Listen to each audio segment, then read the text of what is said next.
Arijit official YouTube channel subscribe করুন, share করুন আর comment করুন।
ভোর রাতে বৃষ্টি হলে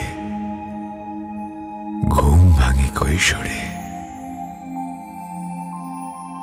মুহূর্তে বদল হয় প্রেক্ষাপট, ঘরের ভিতর ঘর, বাইরে অঝোর। পর্দা ঢাকা রিকশায় এখনো কেউ না কেউ, কোথাও না কোথাও খানিক উধাও, অথবা কিছুই নয়, শুধুই নয় ছয়, অভিমান কথা কয়। কেউ চেয়েছিল বলতে, কেউ বা বলেছিল চাইতে, অথচ এখনো বৃষ্টি থেমে গেলে খোলা ছাদে জামা কাপড় শুকোনোর তার বেয়ে ছোট বড় বৃষ্টি ফোঁটার পারস্পরিক মিলন।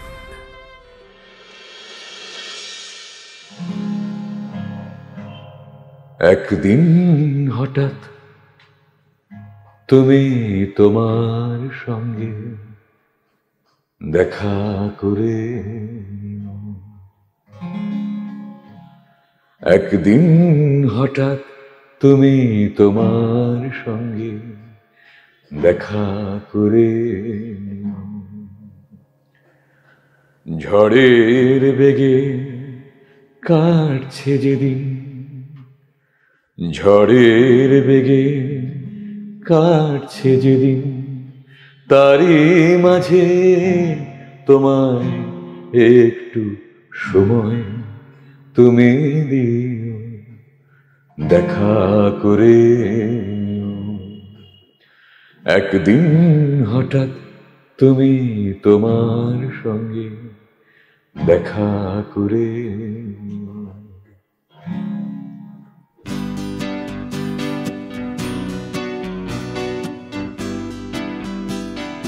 হাই, আমি শোভনিক। আমার পরিচয় আমি যেটা মনে করি, বেসিক্যালি আমি একজন ক্যানভাস।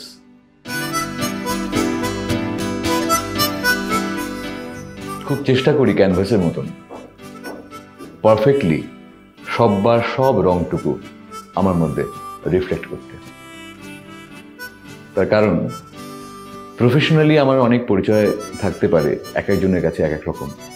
কেউ আমাকে কবি বলে জানে, কেউ গীতিকার বলে জানে, কেউ সুরকার বলে জানে এবং গায়ক বলে জানে সর্বোপরি। শোভনিক দত্ত আমার কাছে একটা নাম, অনেক অনুভূতি। শোভনিকা আমার দাদা, আমার বন্ধু, আমার গুরু। দাদা হিসেবে কিছু বলার নেই, অ্যাকচুয়ালি শোভনিকার মতন দাদা পেয়ে আমি ধন্য। সমস্ত কিছু শেয়ার করা যায় দাদার কাছে। শোভনিক দত্ত শুধু গান লেখায় নয়, শুধু তার ব্যবহারে নয়, তার কণ্ঠস্বর অতি বলিষ্ঠ কণ্ঠস্বর, এবং তিনি যেভাবে পুরনোর সঙ্গে নতুনকে মিশিয়ে দিয়ে যেভাবে তিনি নতুন আঙ্গিকে নতুনভাবে তার গান তিনি মানুষের সামনে তুলে ধরেন, সেটা কিন্তু সত্যি শোনার মতো এবং ভাবিয়ে তোলার মতো।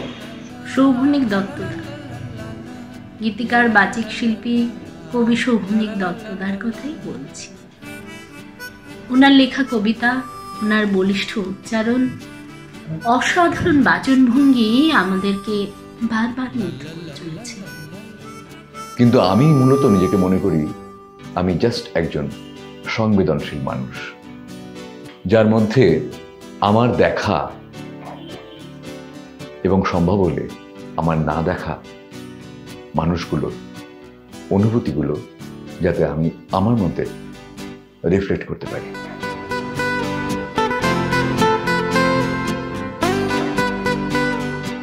একটা কথাই বলবো, অ্যাজ এ হিউম্যান বিং উনি ভীষণ ভালো মানুষ। কারণ একটি টিম লিড করার, আজকে যখন আমরা টিমে গান করেছি বা আজকে শোভনীদার সাথে যখন কাজ করেছি, সেই টিমে নানান বয়সের নানান এজের লোকজন ছিল। উনি যেভাবে প্রত্যেকটি মানুষকে ধরে ধরে শিখিয়েছেন বা শেখানোর চেষ্টা করেছেন, তাতে আমি বলবো যারা গান করতে আমরা হয়তো পারতো না, তারাও শোভনীদার সাথে কাজ করে ভালোভাবে গানটা করতে পারবে।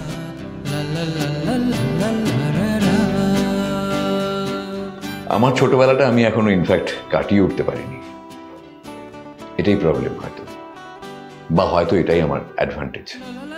আমি বিলক্ষণ যাতায়াত করতে পারি আমার ছোটবেলার সময়গুলোর মধ্যে, যখন তখন, যে কোনো সময়, যে কোনো পরিস্থিতিতে। খুব গতানুগতিকভাবে আমার ছোটবেলাটা কেটেছে আমি ঠিক বলতে পারবো না। তার কারণ প্রথম থেকেই আমার একটু পাগলামি ছিল আমার এই এক্সট্রা কারিকুলার অ্যাক্টিভিটিসের জন্য, অর্থাৎ যেগুলো নিয়ে আমি এখন দিন কাটাই বা যেগুলোই আমার পেশা হয়েছে।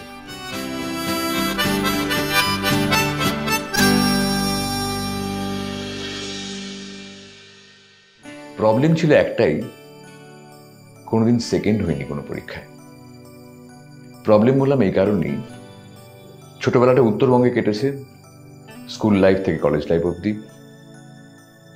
প্রত্যেকটি পরীক্ষায় ফার্স্ট হতাম বলে বাবা এবং মায়ের অ্যাম্বিশন বেড়েই যাচ্ছে। আলটিমেটলি অনেক দেরি করে, রাদার তাদের অনেক স্বপ্ন পূরণ করে একাডেমিক্যালি এবং ক্যারিয়ারের দিক থেকে, অর্থাৎ কোট আনকোট চাকরি বাকরির যে ব্যাপারগুলো থাকে সেগুলো কমপ্লিট করে আমি আমার এই পাগলামিকে পেশা করতে পেরেছি।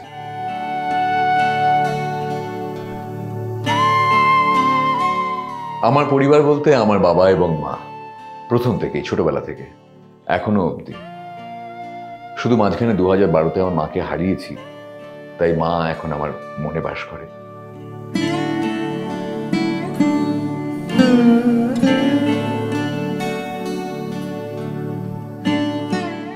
আমরা ভীষণ শুরু থেকেই ট্রায়াঙ্গুলার ফ্যামিলি, অর্থাৎ একে অন্যকে ছাড়া বাঁচি না, বাঁচতাম না, আশা করি বাঁচবও না। প্রতি মুহূর্তে আমার বাবা এবং মা আমাকে সব রকমভাবে পথ দেখায় এখনো।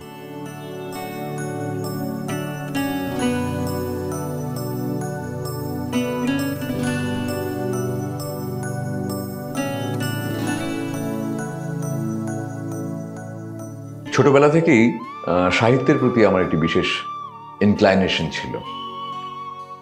লেখালেখি করতাম খুব ছোট্টবেলা থেকে, কিন্তু যেহেতু বাবা এবং মা দুজনেই, বেসিক্যালি বাবা সাহিত্যের অধ্যাপক ছিলেন, তাই তারা চাননি কোনো রকমভাবে বা যে কোনো কারণেই হোক মিডল ক্লাস মেন্টালিটি, একটু টেকনিক্যাল এডুকেশন না নিলে হয় না আর কি।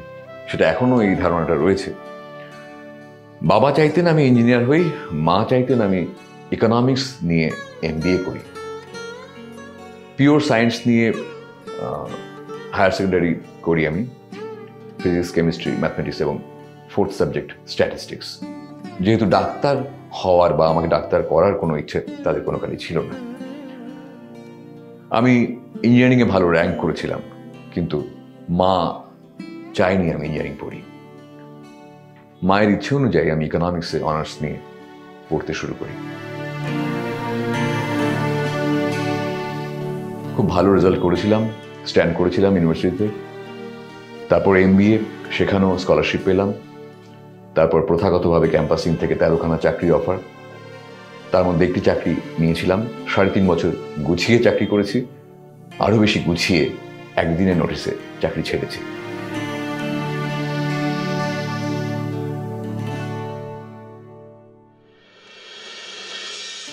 গান আমার জীবনে ঠিক কিভাবে এবং কখন কোন পথ ধরে এসেছিল এটা বলাটা খুব মুশকিল। অবশ্যই এটুকু বলতে পারি, সাবকনসিয়াস লেয়ারই প্রথম এসেছিল। অধিকাংশ মানুষের ক্ষেত্রেই তা আসে।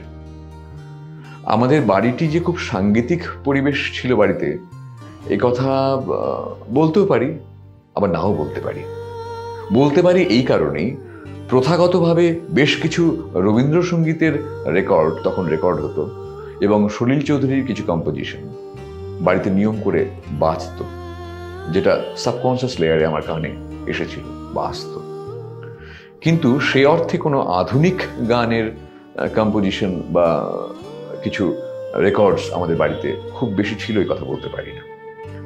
সুতরাং পার্শিয়ালি একটা অ্যাম্বিয়েন্স আমাকে প্রভাব ফেলেছে আমার এই গানের মধ্যে জড়িয়ে পড়ার ক্ষেত্রে।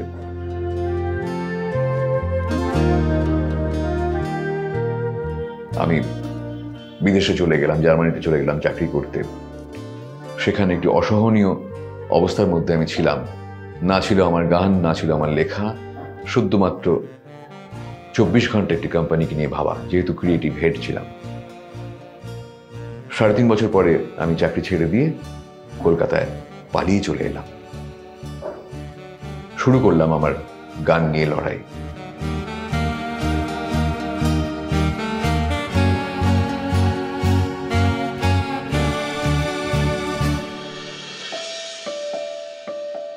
অসামান্য দক্ষতায় ঝড়ের দাগ মুছে দিচ্ছে সময়। দুহাতে দগ্ধ ইতিহাস, দুচোখে অনাবিল অতীত, দুপায়ে জড়িয়ে মহার্ঘ পিছু টান।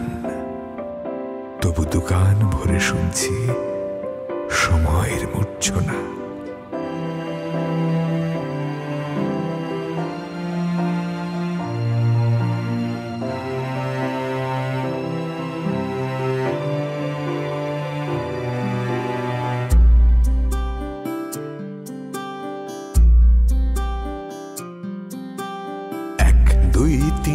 চার পাঁচ ছয় সময়ের কাঁটা ঘুরছে, 7 8 9 শুধু 9 6 অকারণ বেলা বাড়ছে।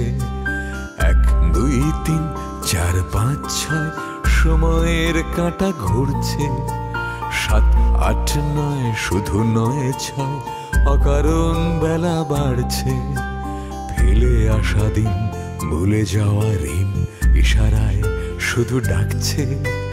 ভুলে যেতে চাওয়া মন তাই রোজ একটু একটু হারছে। 1 2 3 4 5 6 সময়ের কাঁটা ঘুরছে, 7 8 9 শুধু 9 6 অকারণ বেলা বাড়ছে। ফেলে আসা দিন, ভুলে যাওয়া ঋণ ইশারায় শুধু ডাকছে। ভুলে যেতে চাওয়া মন তাই রোজ একটু একটু হারছে।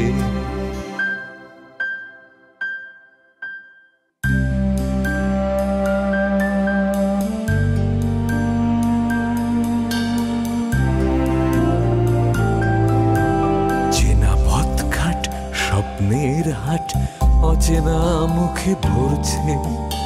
অসুখী মন পথ ভুলে তাই এলোমেলো পায়ে উড়ছে। চেনা পথঘাট, স্বপ্নের হাট অচেনা মুখে ভরছে। অসুখী মন পথ ভুলে তাই এলোমেলো পায়ে উড়ছে। চেনা সুরে গান স্মৃতির অতলে অসহায় মাথা খুঁড়ছে। একরাশ ছবি অনুশোচনার আগুনে শুধু পুড়ছে। 1 2 3 4 5 6 সময়ের কাঁটা ঘুরছে, 7 8 9 শুধু 9 6 অকারণ বেলা বাড়ছে। ফেলে আসা দিন, ভুলে যাওয়া ঋণ ইশারায় শুধু ডাকছে। ভুলে যেতে চাওয়া মন তাই রোজ একটু একটু হার পড়ছে।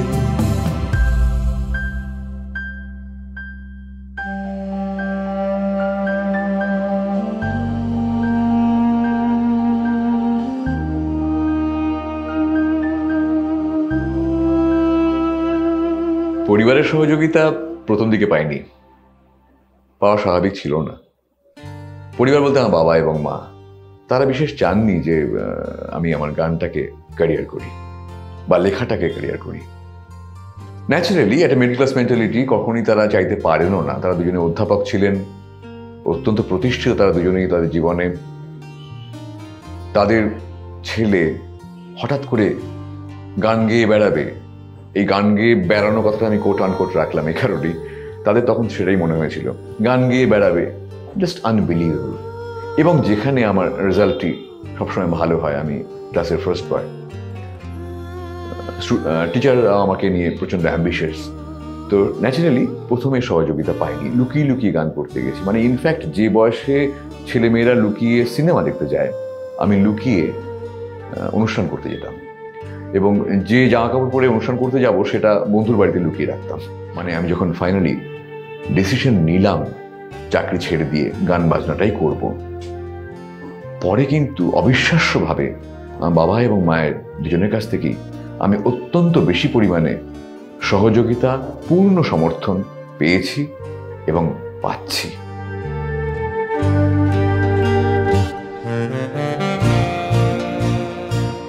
দাদার প্রোগ্রামে খুব স্পেশালিটি, দাদার সঙ্গে স্টেজ শেয়ার করে দেখেছি যে দাদার প্রোগ্রামের স্পেশালিটি এটাই যে দাদার গানের সিকোয়েন্স কিন্তু ঠিক করা থাকে না। আমরা অনেকবার জিজ্ঞেস করেছি দাদা এরপর কি গান হবে, কিন্তু দাদা নিজেও বলেন যে আমি জানি না কি হবে। তো অথচ স্টেজে গিয়ে দেখেছি দাদা সেই গানটার আগে তার আবহ এইভাবে তৈরি করে ফেলেন যে আমরা নিজেরাই বুঝে যাই যে নেক্সট এই গানটা হতে চলেছে। আমি প্রত্যেক মুহূর্তে সচেতনভাবে এবং অচেতনভাবেও বাস করি আমি আমার ছোটবেলায়। আমার মধ্যে ভীষণ রকমের একটা ছেলে মানুষ বাস করে, কিন্তু এই ছেলে মানুষটাকে আমি শুধুমাত্র স্টেজে, অন স্টেজ মুক্তি দেই।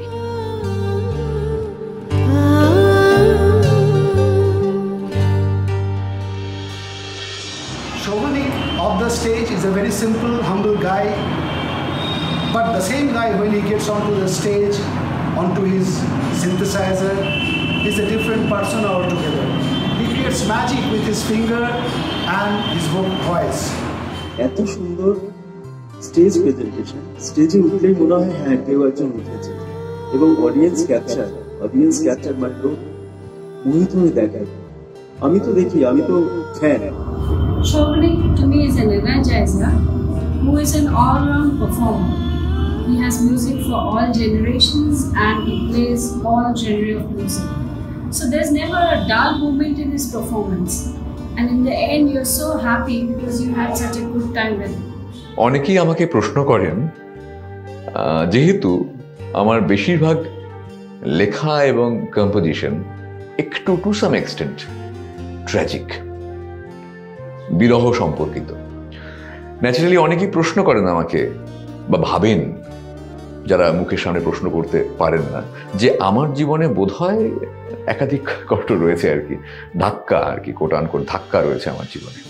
কিন্তু ইনফ্যাক্ট আমি প্রথমেই বলেছি যে আমি চেষ্টা করি অন্ততপক্ষে to be a perfect canvas. আমি একটি যন্ত্রণার গান লিখলাম বা দুঃখের গান লিখলাম, ভাবার কোনো কারণ নেই যে সেই দুঃখটি আমার জীবনেই রয়েছে। আমি চেষ্টা করি আমার চোখে দেখা যত মানুষ, তাদের জীবনের যত কষ্ট, সেগুলোকে আমার মতন করে ফুটিয়ে তুলতে আমার লেখাতে বা লেখনীতে।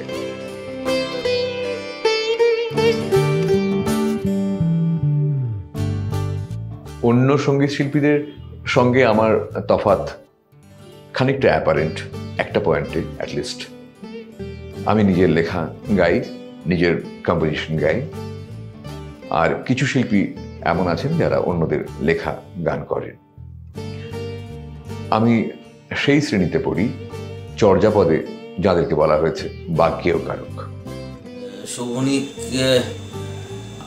আর 10টা মিউজিক ডিরেক্টর বা মিউজিকের সঙ্গে যুক্ত মানুষদের থেকে আলাদা এই কারণেই, কারণ অনেক মিউজিক ডিরেক্টর আছে তারা অন্যের সুর বা অন্যের কথার ওপরে সুর বসিয়ে নিজেরা কাজ করেন, কিংবা অনেক কবি আছেন বা গীতিকার আছেন যারা অন্যের সুর নিজের কথার ওপরে বসিয়ে শুনতে ভালোবাসেন। কিন্তু শোভনিক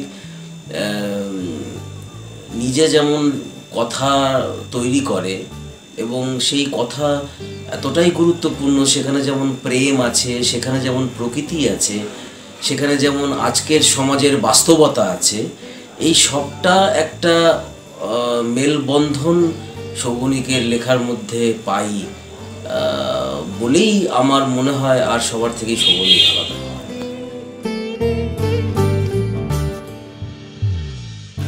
আজকের শোভনিক দত্ত শুধু নিজের গান, নিজের সুর, নিজের কথার মধ্যে থেমে থাকেননি, বিভিন্ন ফিল্ম, বিভিন্ন প্রযোজনার মধ্যে তিনি অংশগ্রহণ করছেন এবং বিভিন্নভাবে আজকের যারা কলাকুশলীরা রয়েছেন তারা আগামী দিনে যাতে বড় প্ল্যাটফর্ম পায় তার ব্যবস্থা করবার আন্তরিকভাবে চেষ্টা করছেন।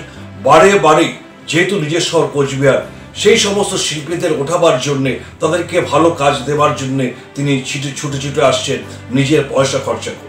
আজকে সত্যি শোভনিক দত্তকে না দেখলে, না চিনলে তাকে বোঝা সম্ভব নয়। ডিপ্রেশন এই সময় একটি অত্যন্ত পপুলার ওয়ার্ড, তার কারণ ডিপ্রেশনে সাফার করে না এরকম মানুষ খুঁজে পাওয়াই মুশকিল। তবে আমার একটা ব্যাপার রয়েছে, আমি মূলত বেসিক্যালি বলে রাখি একটা কথা, খুব পজিটিভ মাইন্ডেড মানুষ বলে মনে করি অ্যাটলিস্ট নিজেকে। আমি যে কোনো জিনিসেরই দুটো করে দিক হয় তো, আইদার পজিটিভ আর নেগেটিভ। আমি কিন্তু সবসময় পজিটিভ দিকটাই নেই, কিন্তু কখনো যদি পার্সোনালি ডিপ্রেশনে ভুগি, at once I feel privileged. অর্থাৎ আমার মনে হয় এই মুহূর্তে আমার বেশ সুবিধে হলো, তার কারণ আমাকে ক্রিয়েট করতে হলো না সিনথেটিক্যালি। আমি আমার ডিপ্রেশনটাকে কাজে লাগাই আমার কোনো না কোনো সৃষ্টিতে।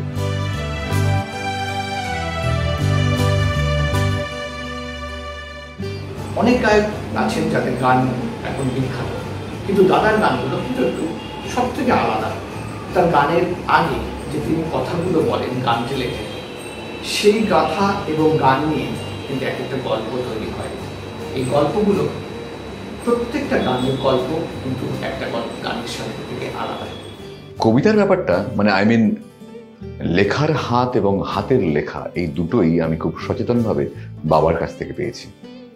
আমার বাবার হাতের লেখাটি আমি যেমন হুবহু নকল করে নিয়েছি, পরে শুনেছি আমার বাবা নকল করেছিলেন স্বয়ং রবীন্দ্রনাথ থেকে। লেখার হাতটাও কিন্তু বাবার কাছ থেকেই পেয়েছি।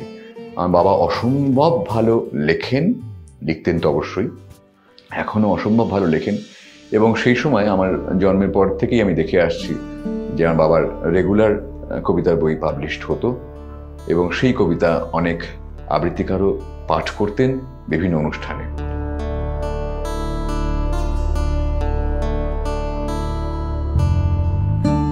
ভোর রাতে বৃষ্টি হলে ঘুম ভাঙে কৈশোরে, ভোর রাতে বৃষ্টি হলে ঘুম ভাঙে কৈশোরে, মুহূর্তে বদল হয় প্রেক্ষাপট, ঘরের ভিতর ঘর, বাইরে অঝোর, পর্দা ঢাকা রিকশায় এখনো কেউ না কেউ, কোথাও না কোথাও খানিক উধাও, অথবা কিছুই নয়, শুধুই নয় ছয়, অভিমান কথা কয়, কেউ চেয়েছিল বলতে, কেউ বা বলেছিল চাইতে, অথচ এখনো বৃষ্টি থেমে গেলে খোলা ছাদে জামা কাপড় শুকোনোর তার বেয়ে ছোট বড় বৃষ্টি ফোঁটার পারস্পরিক মিলন।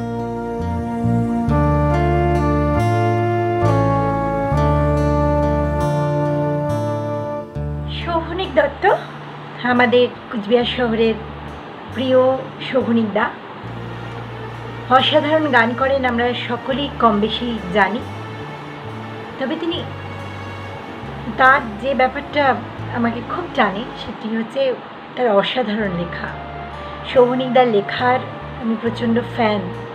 যেভাবে শোভনিকদা শব্দ নিয়ে খেলেন এরকমটি খুব কম দেখতে পাওয়া যায়, আর তার অসাধারণ সুর।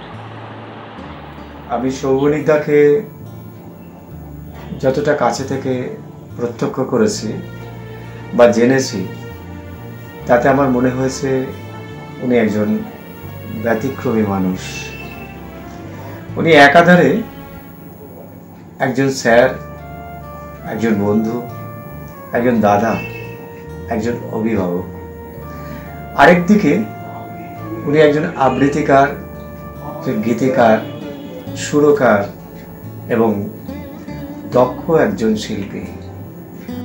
তার গান সবসময় এই মুহূর্তে বাংলা সঙ্গীত জগতে একটা স্বকীয় মাত্রা বহন করে।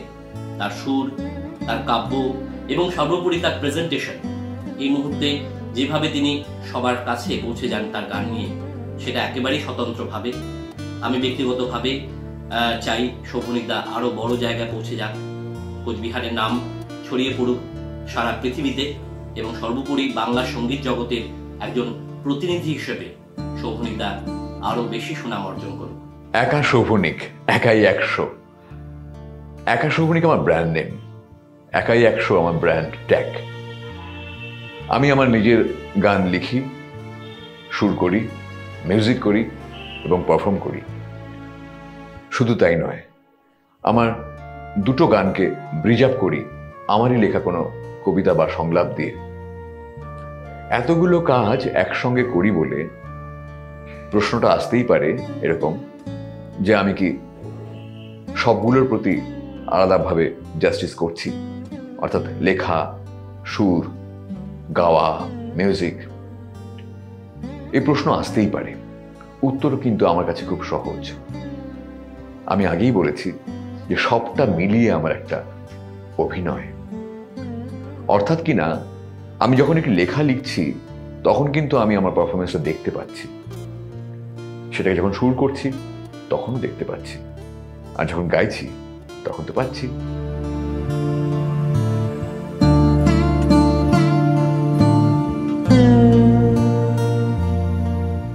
আমি প্রতি মুহূর্তে শিখি প্রত্যেকটি মানুষের কাছ থেকে, শুধুমাত্র সঙ্গীত শিল্পীর কাছ থেকে নয়, দূর থেকে, একলব্যের মতো।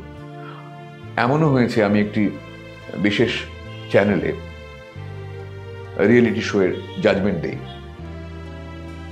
আমি জাজের আসনে বসে থেকেও কিন্তু সামনে যারা গান গাইতে আসছেন তাদের কাছ থেকেও প্রতি মুহূর্তে শিখি, এবং বলতে সামান্যতম দ্বিধাবোধ করব না যে আমি এমনও ভেবেছি যখন গাইছে সেই ছেলেটি বা মেয়েটি, আমি ভাবছি যে ওর গানটি শেষ হওয়ার পরেই কিন্তু আমাকে বলতে হবে ও কেমন গেয়েছে, আমার কেমন লেগেছে, সেটা ভুল ত্রুটি সব পুঙ্খানুপুঙ্খভাবে বলতে হবে।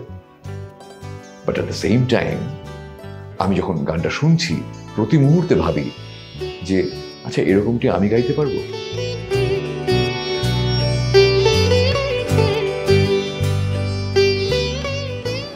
উনি একাই 100।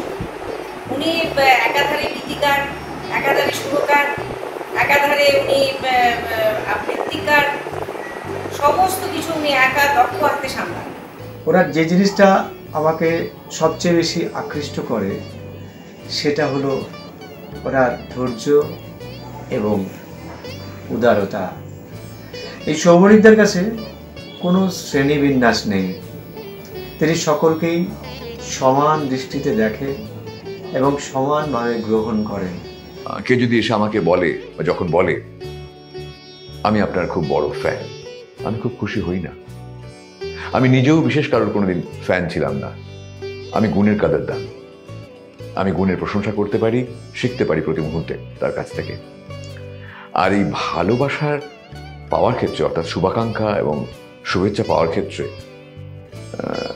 যিনি দিচ্ছেন তিনি নারী না পুরুষ, এটার কোনো বিশেষ অর্থ নেই আমার কাছে।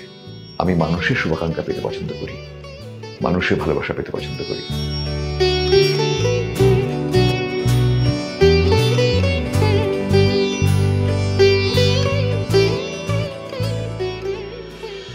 শোভনিকদার সম্পর্কে কিছু বলতে যাওয়া মানে আমার পক্ষে একটা দুঃসাহসিক কাজ, যেটা উনি এত বড় মাপের একজন মানুষ, এত বড় মাপের একজন শিল্পী, তার সম্পর্কে কিছু বলার আগে আমি একটা গানে তাকে শ্রদ্ধা জানাই।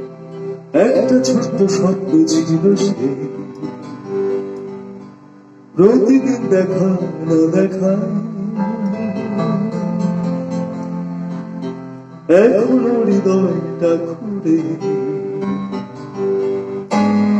বারে বারে বেদনা জাগায়। বেদনা তো যাচ্ছে, অনেকদিন দেখা হয় না।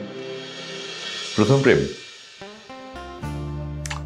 ওই যে বললাম না ছেলেবেলাটা কাটিয়ে উঠতে পারিনি, এখনো বাকি আছে হয়তো প্রথম প্রেমে পড়া। এই প্রসঙ্গে একটা কোনো কবিতা পড়ি আমার। অবশেষে অদম্য আগ্রাসনের গালে চুমো এঁকে দেয় আজানুলম্বিত চাহিদা। অবশেষে অদম্য আগ্রাসনের গালে চুমো এঁকে দেয় আজানুলম্বিত চাহিদা। বাতানুকূল প্রেক্ষাপটে উষ্ণতার সমঝোতা। বলেছিলাম না প্রতিটি প্রেমই আমার প্রথম প্রেম।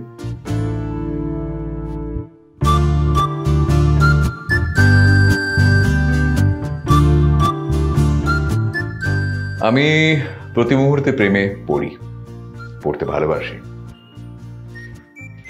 সশব্দে বা নিঃশব্দে। এবং কেন প্রেমে পড়বো এই বিষয়টি আমার কাছে নিজের কাছে খুব জটিল। অর্থাৎ দেখা গেল কারুর এক চামচ হাসির প্রেমে পড়লাম আমি, ওই এক চামচ হাসিটা কিন্তু আমাকে লিখে নিল একখানা আস্ত গান বা কবিতা। সব থেকে মজার ব্যাপার এই যে হয়তো আমি একজনের এক চামচ হাসি থেকে অনুপ্রেরণা নিয়ে একটি কবিতা বা গান লিখলাম, দেখা যাবে যখন সেটি পারফর্ম করছি, পারফর্ম করার সময় কিন্তু অনুপ্রেরণা অন্য কারোর কাছ থেকে পাচ্ছি। একলা পথ আমি খুঁজে বেড়াই তোমাকে, তোমাকে, শুধু তোমাকে। হৃদয় খুঁড়ে খুঁজি তোমায়, তুমি আজও চাও কি আমায়। হৃদয় খুঁড়ে খুঁজি তোমায়, তুমি আজও চাও কি আমায়। একলা পথ আমি খুঁজে বেড়াই তোমাকে, তোমাকে, শুধু তোমাকে।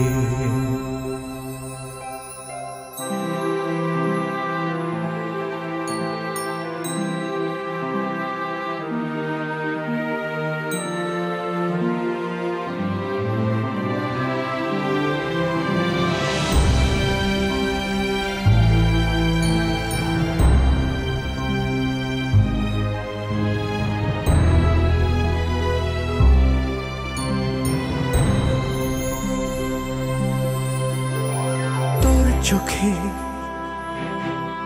জমা জল, তোর কথাই শুনছি বল, তোর সুরে গাইছি গান, তোর পথে চলাচল, তোর চোখে জমা জল, জল ছুঁয়ে সে অতল, তোর সুরে পিছু টান, তোর সুরে ভিজব জল। একলা মন ডাকছে আয়, চলে আয়, চলে আয়, চলে আয়, চলে আয়।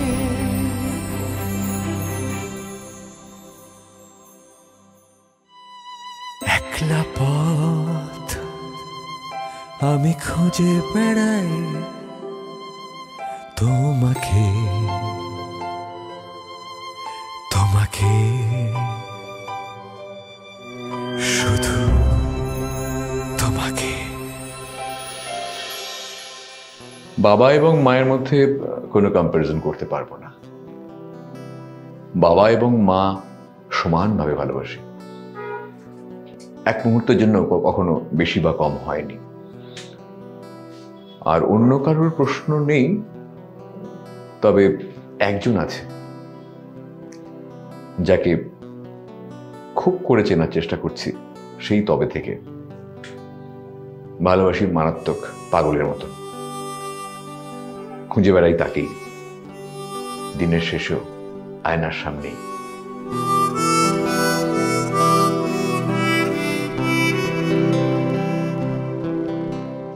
মাকে কতটা মিস করি বা কিভাবে মিস করি, কখন মিস করি, এই প্রশ্নের দুটো উত্তর হতে পারে। এক, প্রতি মুহূর্তে। দুই, এক মুহূর্তও না। মিস করি অর্থাৎ প্রথমটা এই কারণে 2012-তে আমার মা চলে গেছে।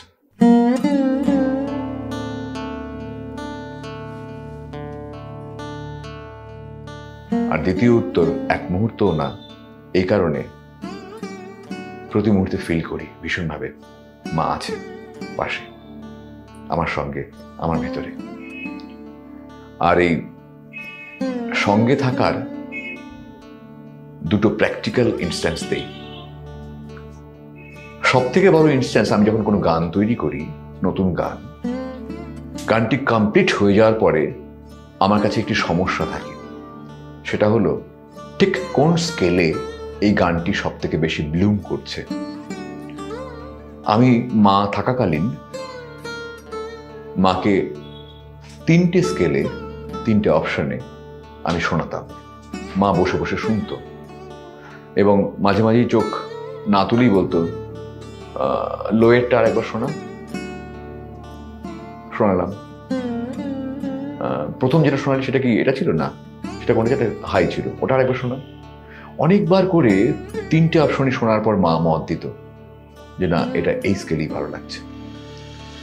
এখন সেইভাবে মাকে সামনে পাচ্ছি না হয়তো, কিন্তু প্রত্যেকটি গানের ক্ষেত্রে এখনো আমি মাকে মনে মনে সামনে রেখে বারবার করে গেয়ে যাই 3টে অপশনে, 3টে স্কেলে। এবং জানি না কিভাবে ভিতর থেকেই আর মা বলে ওঠে, এই স্কেলটি পারফেক্ট।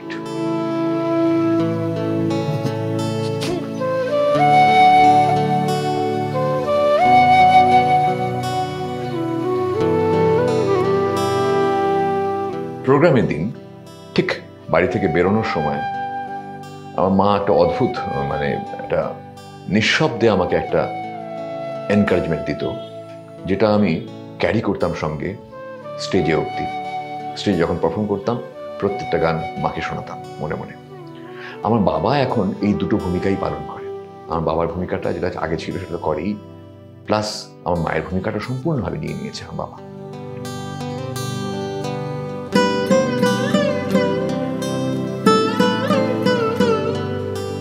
সুরের প্রতি ওর আকর্ষণ বলতে গেলে আজন্ম। সে একেবারে ছোট্ট বয়সে, 3 মাস বয়স, উপরতেও শেখেনি। সেই সময় একদিন আমি ভায়োলিন ছট আনছিলাম, দেখে ঘুরে আসতে না ঘরের মধ্যে একটু উঠতে দেখি ও উপর হয়ে গেছে। উপর হয়ে অদম্য চেষ্টায় ও ওই ভায়োলিনটার দিকে এগোবার চেষ্টা করছে এবং ওর হাতে সেই ছোট্ট ছোট্ট নখ আঙুল তার আঁচড়ে আমার মাদুরটা একটা ঢেউ খেলিয়েছে। ফিরে এসে আমি অবাক হয়ে, আশ্চর্য, এইটুকুন বাচ্চা সুর কানে গেছে, চিত হয়ে শুয়ে থাকে, উপরতে শেখেনি, সে ওইভাবে রিয়াক্ট করল। আর গান বাজনা ওইভাবে নিয়ে এসেছে সঙ্গে, কোনো গ্রুপ নেই। কখনো কোনো দিনও কোনো কারোর কাছে ও সারে গাওয়া শেখেনি, নিজের সমস্ত ভিতর থেকেই এসছে। যে চেষ্টায়ও গান গায়, গান লিখে, গানের সঙ্গীত জগৎটাকেই ওর ভিতর থেকেই যেন সব উপলব্ধি হয়ে প্রকাশ করতে পারি। আর একটা জিনিস, সেটাও ভাববার মতো কথা, অতি শৈশব থেকে ও ছড়া লেখে, কবিতা লেখে, যখন ভালো করে কবিতা বলতেও পারতো, কবিয়া বলতো, সেই সময় থেকে কবিতা লেখে, ছড়া লেখে, আর একটু বড় হয়ে গল্প লেখে, নাটক লেখে, উপন্যাস লেখে। সে এক বিচিত্র কাণ্ড। সত্যি সত্যি ওর এই গুণগুলো, এগুলো জন্মসূত্রে পাওয়া, নিয়ে এসেছে।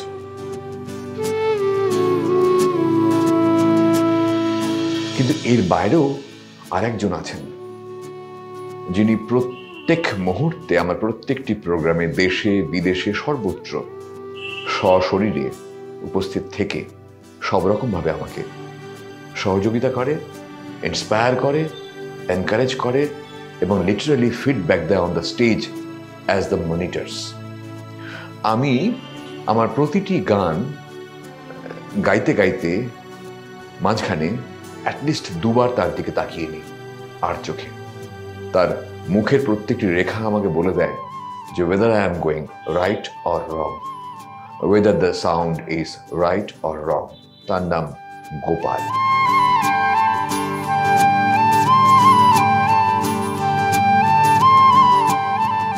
সৌবনিকদার সাথে আমার পরিচয় অনেক ছোট থেকে, তাও 2005-06, প্রায় 14 বছর। সৌবনিকদা যখন থেকে কিবোর্ড নিয়ে পারফর্ম করতে শুরু করলো, তখন থেকেই আমার সাথে দাদার পরিচয় এবং সেখান থেকে এই জার্নি শুরু হলো আমাদের, এখনও চলছে। এই দাদা যেখানেই প্রোগ্রাম হয় বা যে কোনো কাজের ক্ষেত্রে সঙ্গে আমি থাকি। দুজনে দাদা আমাকে পুরো নিজের ভাইয়ের মতো বা ফ্যামিলি মেম্বারের মতোই মনে করে, প্রায় ফ্যামিলি মেম্বারই ভাবে, নিজের ভাইয়ের মতোই ভাবে। দাদার সম্পর্কে বলতে গেলে, এক কথায় বলতে গেলে একটা ভালো মানুষ, খুবই ভালো মানুষ। সবার সঙ্গে খুব সহজে মিশে যায় এবং নিজের মতো করে সবার সাথে মেশে। আর গোপালকে আমার বাবা মা অসম্ভব ভালোবাসে। মা খুব ভালোবাসতো।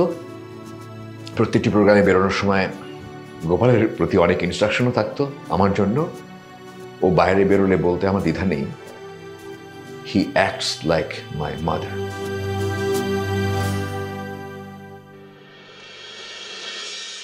প্রসঙ্গটা কবিতার। যেহেতু বাবা তখন অনেককে শেখান, সেভাবে প্রথাগতভাবে আবৃত্তিকার শিক্ষক হিসেবে না, সবাই পাঠ নিতে আসে শ্রদ্ধা নিয়ে। আমি সেই সময় পাঠ করেছিলাম এক গায়ে কবিতাটি রবীন্দ্রনাথের। অডিয়েন্সে আমার বাবা এবং মা। বলে রাখি এখানে, আমি খুব সংকোচ বোধ করতাম আমার বাবা মায়ের কাছে, বাবা মায়ের সামনে কোনো রকম পারফর্ম করতে। কারণটা খুব স্পষ্ট। তার কারণ আমি মনে করি, তখনও মনে করতাম, যে পূর্ণ ম্যাচুরিটির প্রকাশ হচ্ছে কারোর পারফরমেন্স হয়। তো কোনো সন্তানই বাবা মায়ের সামনে তার সে যে পূর্ণ হয়েছে, ম্যাচিওর হয়েছে, সেটা প্রকাশ করতে লজ্জা পায়। তাই একটা কোথাও সংকোচ আমাকে ঘিরে ধরতো, আমার পারফরমেন্স পুরোটা হতো না। কিন্তু কেন জানি না সেদিন আমি সব সংকোচ ঝেড়ে ফেলতে পেরেছিলাম। আমি আমার 100% দিয়েছিলাম। আমি এক গায়ে কবিতাটি অত্যন্ত রোম্যান্টিকভাবে আমি পাঠ করেছিলাম। এবার আসি অনুষ্ঠানের পরের প্রসঙ্গে।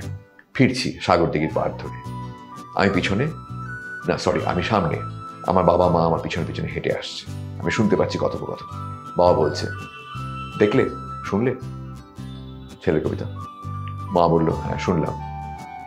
মানে কবে এত পেকে গেল? সামান্য প্রয়োজনবোধ করলো না আমার কাছ থেকে একটু দেখে নেওয়ার কবিতাটা? মা বলল, কেন, কবিতাটাই খারাপ করেছে? না, সমস্যা সেখানেই সমস্যাটা, যে অসম্ভব ভালো পড়লো। কেমন করে পড়লো? এত ভালো পড়লো কি করে ছেলেটা? এত ভালো কণ্ঠ হলো কি করে এই বয়সে? আর এত ভালো এক্সপ্রেশন আমি তো কোনোদিন দেখাইনি ওকে।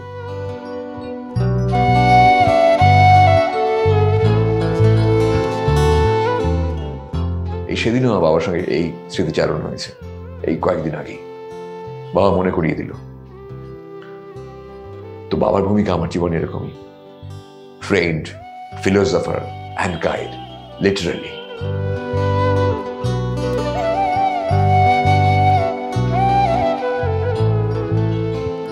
হ্যাঁ, আমি একটা ওয়ার্কশপ করাই এবং অনেক জায়গায় করাই, all over India and abroad also. আমি এই ওয়ার্কশপে একদম 0 থেকে জেড অব্দি, A to Z সবটাই করাই। অর্থাৎ আমরা আমাদের গলাকে ঠিক কিভাবে অ্যাপ্লাই করব, রাইজ করব, প্লাস এই modern technology, modern microphone series, তার প্রপার ইউটিলাইজেশন সম্পূর্ণটাই আমি শেখাই। এত সুন্দর ক্লাস উনি করান যে টেকনিক্যাল পার্টগুলো এত দারুণ করে উনি দেখান, তার সাথে যে আমরা নাটকের পার্টটা দেখি, যে গানের সাথে যে নাটকের মেলবন্ধন, প্রথমত আমরা সেই রিসাইটেশনটা এত সুন্দর করে শেখান, মানে আমরা দুটোই শিখতে পারি, রিসাইটেশন আর গান দুটোই শিখতে পারি। ওয়ার্কশপ যখন অ্যাটেন্ড করি তখন মেন্টর হিসেবে ওনাকে দেখি যে খুব আন্তরিকতার সঙ্গে তিনি সবাইকে খুঁটিয়ে খুঁটিয়ে সমস্ত বিষয় বুঝিয়ে দেন। প্রতিটা অক্ষর ব্যবহারের সময়, উচ্চারণের সময় কিভাবে মাইক্রোফোন ব্যবহার করতে হবে, কোন স্বর কিভাবে উচ্চারণ করতে হবে, গলার আপস অ্যান্ড ডাউনস, কণ্ঠস্বরের আপস অ্যান্ড ডাউনস কীরকম হবে, এবং যখন কেউ ভালো করে তখন তাকে যেভাবে তিনি যথেষ্ট উৎসাহিত করেন, আবার যখন কারোর কোথাও ঘাটতি থেকে যায় তখন কিভাবে সে আরও উন্নতি করতে পারে সেটা খুব আন্তরিকতার সঙ্গে কিন্তু তিনি বুঝিয়ে দেন। ওনার একটি ওয়ার্কশপ করেছিলাম, সেখানে শিখেছি এক একটি বর্ণ কি করে উচ্চারণ করতে হয়, কি করে সুন্দর করে মাইক্রোফোন ব্যবহার করতে হয়। যেমন লাস্ট ওয়ার্কশপের কথা আমি বলি, ওখানে দাদার লেখা কিছু কথা দাদা আমাদেরকে বলতে শিখিয়েছিলেন। যে তার প্রথম লাইনটা ছিল, এখনো মাঝে মাঝে বিশৃঙ্খল হই বিকেলের দিকে। এই প্রথম যে ওয়ার্ড এখনো, সেই তখনও, সেটা এখন কিরকম পজিশনে এসছে, এখন কিরকমভাবে সেই তখনের পটভূমিকা যা ছিল আর এখন সেই তখনও কিভাবে এখনো হয়ে গেল, দাদা এত সুন্দর করে বুঝিয়েছেন যে আমার চোখের সামনে ভেসে উঠছিল। ওনার সান্নিধ্যে এসে আমার গানের জগতে প্রচুর পরিবর্তন এসেছে। একটা গানকে কি করে তার কোন উচ্চারণ কোথায় কিভাবে করলে একটা গান বা আবৃত্তি যাই হোক সেটা কতটা সুন্দরভাবে প্রেজেন্ট করলে সেটা কারো হৃদয়কে স্পর্শ করে, সেটা আমার স্যারের কাছ থেকে শেখা। আমি বহুদিন থেকে গানের সঙ্গে যুক্ত আছি, এমন অনেক কিছু জানি না যে আমরা সৌগনিক স্যারের কাছ থেকে শিখেছি। কীভাবে মাইকে থ্রোয়িং করতে হয়, কীভাবে শর্ট নিক্ষেপ করতে হয় এবং কীভাবে উচ্চারণ করতে হয়, এগুলো অনেক অনেক কিছু আমরা শিখেছি।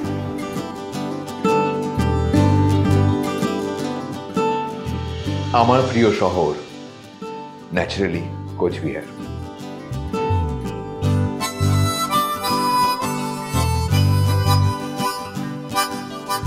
ছোটবেলা থেকে কাটিয়েছি অসম্ভব সুন্দর একটি পরিবেশে, চারপাশে অনেক সুন্দর সুন্দর মানুষকে দেখি যারা খুব সলিড এই কালচারের ব্যাপারে। এই সমরী দত্ত একসময় আমাদের কোচবিহারে থাকতো, জিরকি স্কুলে সে পড়াশোনা করেছে। সেই সময় তাকে দেখেছি রবীন্দ্রসঙ্গীত গাইতে এবং বিভিন্ন নৃত্যানুষ্ঠানে আমরা দেখেছি তাকে সমস্ত কিছু লিড করতে এবং সে মেইন গানগুলো সেই করতো। দাদা আরেকটা কথা আমার বলতে ইচ্ছে করছে এখানে, সেটা হচ্ছে তার কোচবিহারের মাটির প্রতি টান। অনেক সঙ্গীত শিল্পী, অনেক সেলিব্রিটি রয়েছে যারা বিখ্যাত হওয়ার পরে তার মাটি বা দিনটাকে ভুলে যান।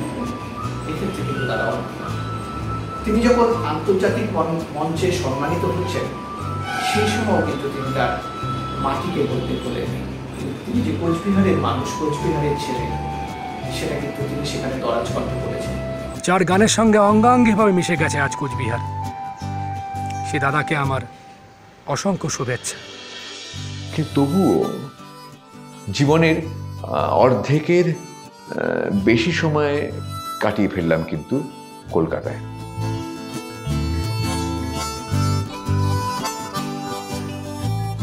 আমরা যারা সো-কল্ড নস্টালজিয়া নিয়ে কথাবার্তা বলবো তারা বলবো কোচবিহার, কোচবিহার, কোচবিহার, ন্যাচারালি কোচবিহার। কিন্তু ইদানিং কি হয় জানেন, যখন কাজের প্রয়োজনে ওয়ার্কশপ করাতে বা কোনো অনুষ্ঠান করতে কোচবিহারে যাই,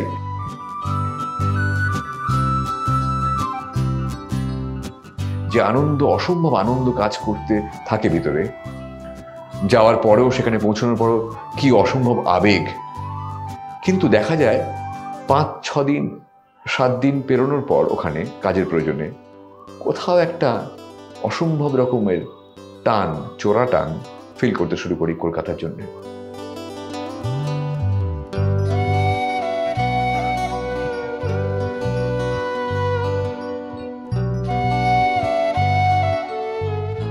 একটা অসম্ভব রকমের ভালো লাগা, ভালোবাসা এই কলকাতার জন্য তৈরি হয়ে গেছে। কখন কে জানে।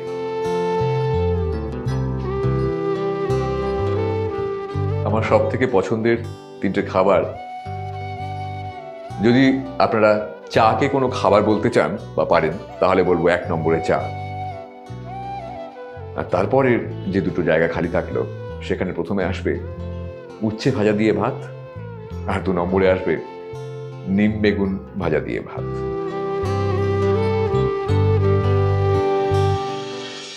স্বপ্ন আমার নিত্য সঙ্গী, আমার অনেক স্বপ্ন। আচ্ছা, এই প্রসঙ্গে আমার 1994 সালে লেখা একটি কবিতা আগে পড়ে নি, স্বপ্ন বিষয়ক। স্বপ্ন হলো ফেলে আসা দিন রাত্রির গল্প, স্বপ্ন হলো ফেলে আসা দিন রাত্রির গল্প, স্বপ্ন হলো দুঃখের মাঝে সুখের ছোঁয়া অল্প।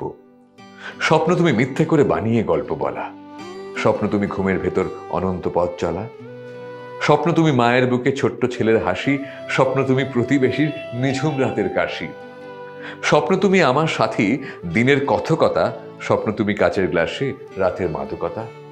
স্বপ্ন হলো প্রথম হাসি, প্রথম দিনের আলাপ, স্বপ্ন হলো ঢাকেশ্বরী গোঁসাই থেকে মিলাপ, স্বপ্ন হলো ট্রাম ধরতে হাঁটা অকারণ, স্বপ্ন হলো ফিরতি পথে সত্যনারায়ণ, স্বপ্ন সবার চোখ এড়িয়ে অগ্রগামীর কুল, স্বপ্ন হলো বসন্ত কেবি স্বপ্ন বনফুল, স্বপ্ন হলো দোলা বৌদি স্বপ্ন কালীর টিপ, স্বপ্ন শত রাগের মাঝে ছোট্ট প্রেমের দ্বীপ, স্বপ্ন রেলিং বেয়ে নামা, স্বপ্ন মিতার গান, স্বপ্ন জনবহুল পথে প্রকাশ্য অপমান, স্বপ্ন হলো রোজ বিকেলে নিয়ম করে গান, স্বপ্ন হলো দিনের শেষে গা জুড়োনো স্নান, স্বপ্ন তুমি বৈশাখ মাসের ঘর ভোলানো হাওয়া, স্বপ্ন তুমি রাত দুপুরে প্রাণ খুলে গান গাওয়া, স্বপ্ন হলো তোমার সাথে সকাল থেকে রাত্রি, স্বপ্ন হলো দিনে রাতে নিত্য সহযাত্রী।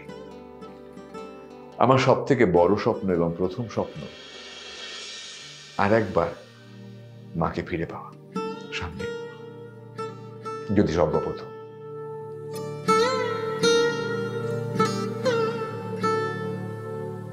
এখন এই মুহূর্তে এক্সিস্টিং সব থেকে বড় স্বপ্ন এটাই। যদি সম্ভব হয়, আমার মনে হয়, কেন জানি না, খুব মনে হয়, অবিশ্বাস্য হয়তো, অসম্ভব হয়তো, স্টিল বিশ্বাস করুন, আমার খুব মনে হয় যে হবেই হবে, একদিন সশরীরে মা আরেকবার সামনে এসে দাঁড়াবে।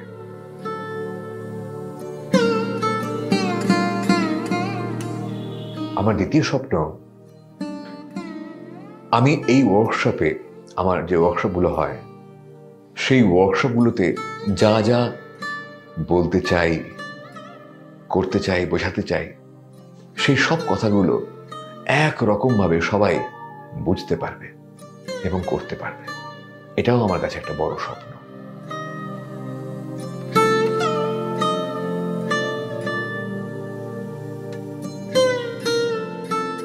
আর খুব সত্যি কথা, আমার তৃতীয় স্বপ্ন, যেটা সব ক্রিয়েটর যারা ক্রিয়েট করে, আমি নিজেকে খুব কলার উঁচু করে ক্রিয়েটর বলছি না কিন্তু, বাট অ্যাটলিস্ট চেষ্টা তো করি। সব ক্রিয়েটরই যে স্বপ্নটা থাকে সেটা হচ্ছে এই, ঠিক মরার পর দিনই বা মরার দিনই মরে যেতে চাই না, তারপরও অ্যাটলিস্ট কয়েকটা দিন মানুষ মনে রাখুক একটু হলেও আমাকে, আমার লেখার মধ্যে, আমার সুরের মধ্যে, আমার গানের মধ্যে, আমার কথার মধ্যে সর্বোপরি।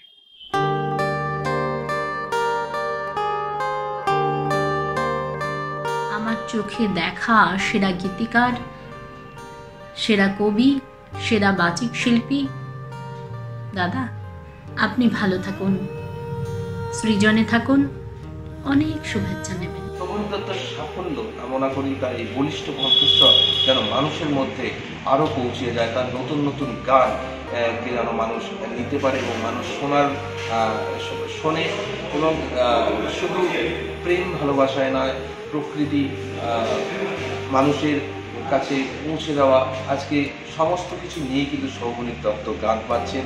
ভগবানের কাছে একটাই প্রার্থনা করি যে আপনি সুস্থ থাকুন, ভালো থাকুন এবং আমাদের পাশে সবসময় থাকুন এবং আমাদের আরও সুন্দর করে সব কিছু শিখিয়ে দিন, যত্ন করে এবং এগিয়ে নিয়ে যান।